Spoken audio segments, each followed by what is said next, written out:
What is physics? Humans have always been curious about the world around them. The night sky with its bright celestial objects has fascinated humans since time immemorial. The regular repetitions of the day and night, the annual cycles of the seasons, the eclipse, the tides, the volcanoes, the rainbow have always been source of wonder. The world has an astonishing variety of materials and a bewildering diversity of life and behavior. The inquiring and imaginative human mind has responded to the wonder and awe of nature in different ways. One kind of response from the earliest time has been to observe the physical environment carefully, look for any meaningful patterns and relations in natural phenomena, and build and use new tools to interact with the nature. The human endeavor led in course of time to modern science and technology. The word science originates from the Latin verb scientia, meaning to know. The Sanskrit word Vignan and the Arabic word ilam convey similar meaning, namely knowledge. Science in the broad sense is as old as human species. The early civilizations of Egypt, India, China, Greece, Mesopotamia, and many others made vital contribution to its progress. From the 16th century onwards, great strides were made in science in Europe.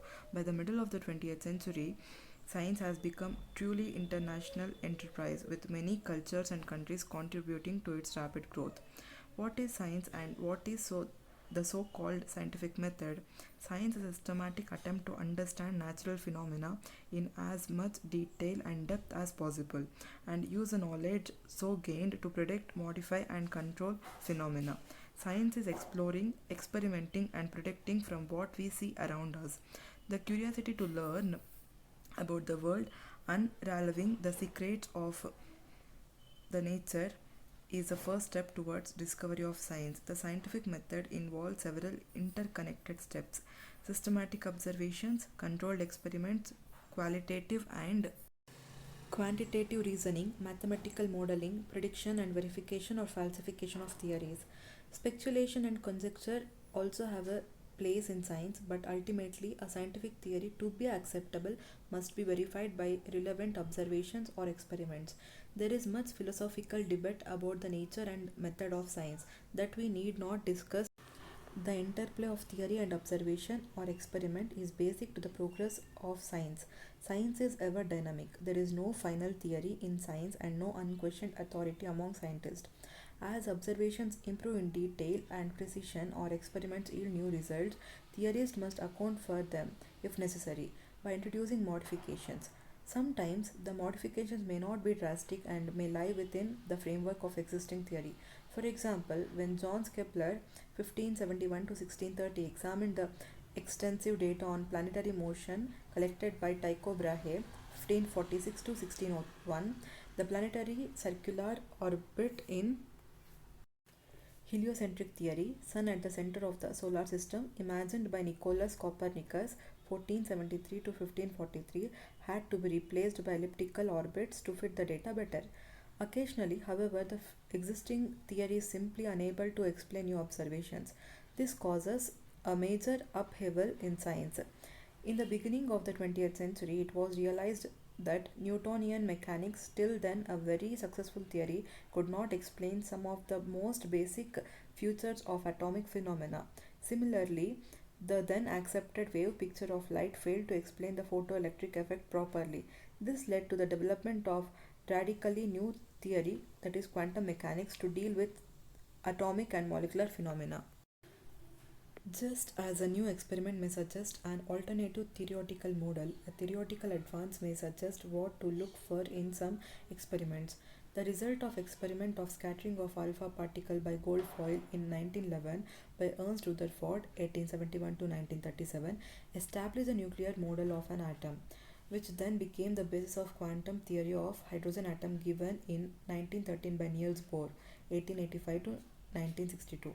On the other hand, the concept of antiparticle was first introduced theoretically by Paul Dirac 1902 to 1984 in 1930 and confirmed 2 years later by the experimental discovery of positron, that is anti-electron, by Carl Anderson. Physics is a basic discipline in the category of natural sciences, which also includes other disciplines like chemistry, biology. The word physics comes from the Greek word meaning nature. In Sanskrit, equivalent is bhautika, that is used to refer to study the physical world. A precise definition of this discipline is neither possible nor necessary. We can broadly describe physics as a study of the basic laws of nature and their manifestation in different natural phenomena. The scope of physics is described briefly in the next session. Here we remark on two principles: trust in physics, unification, and reduction. In physics, we attempt to explain diverse physical phenomena in terms of a few concepts and laws. The effort is to see the physical world as manifestation of some universal laws in different domains and conditions. For example, the same law of gravitation given by Newton describes the fall of an apple to the ground, the motion of the moon around the earth, and the motion of planets around the sun. Similarly, the basic laws of electromagnetism, Maxwell's equations, govern all electric and magnetic phenomena. The attempts to unify fundamental forces of nature, session 1.4, reflect this same quest for unification. A related effort is to derive the properties of a bigger, more complex system from the properties and interactions of its constituent simpler parts. This approach is called reductionism and is at the heart of physics. For example, the subject of thermodynamics developed in 19th century deals with bulk systems in terms of macroscopic quantities such as temperature, internal energy, entropy, etc. Subsequently, the subjects of kinetic theory and statical mechanics interpreted these quantities in terms of properties of the molecular constituents of the bulk system. In particular, the temperature was seen to be related to the average kinetic energy of molecules of the system.